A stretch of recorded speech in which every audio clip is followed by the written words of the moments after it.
மா சுப்பிரமணியம் அவர்கள் ஒரு சர்ச்சையை உருவாக்கி இருக்காரு. அருள் பிரகாசம் அவர்கள் முதல் தடவை எம்எல்ஏ ஆயிருக்காரு சைதாப்பேட் தொகுதியில.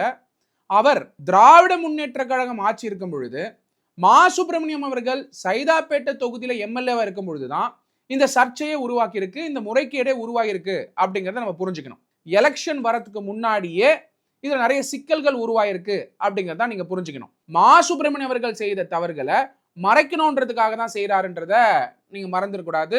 ஏன்னா 426 வீடு இருக்கும் பொழுது 369 அப்ளிகேஷன் தான் வந்திருக்கும் பொழுது 210 பெனிஃபிஷரிஸ் டிராப் பண்ணியிருக்காங்க லாட்ல பொழுது 47 அப்ளிகன்ஸ் கம்ப்ளைண்ட் ஃபைல் பண்றாங்க. அப்போ இந்த முறைகேடுகளே திராவிட முன்னேற்ற கழகம் இருக்கும் பொழுதுதான் நடந்திருக்குங்கிறத நீங்க மறந்துடாதீங்க. திராவிட முன்னேற்ற கழகத்தில் இருக்கக்கூடிய நிர்வாகிகளை வச்சு இந்த அவதூற திராவிட முன்னேற்ற கழகத்துடைய சேனல் வழியாவே இதை ஸ்ப்ரெட் பண்றாங்கன்றதை நம்ம புரிஞ்சுக்கணும். டிவிகே உடைய எம்எல்ஏஸ செயல்படுத்துறதை தடுக்கணுன்றதுக்காக திராவிட முன்னேற்ற கழகம் எடுத்திருக்கக்கூடிய அஸ்திரம் தான் அவதூறு.